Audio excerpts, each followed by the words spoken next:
गाड्या सुटल्या. हॅट्रिक नामदार केसरी मैदानात 41 सुटला आणि 41 मध्ये लढत चालू आहे.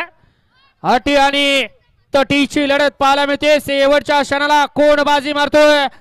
इकडं शिरवळकरांचं रण मशीन पळतोय. संग्रामची गाडी आणि पड्याल बिरजा.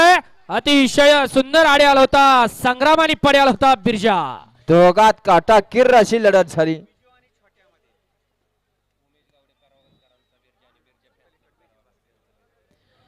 वळवा चला 42 लावून घ्या.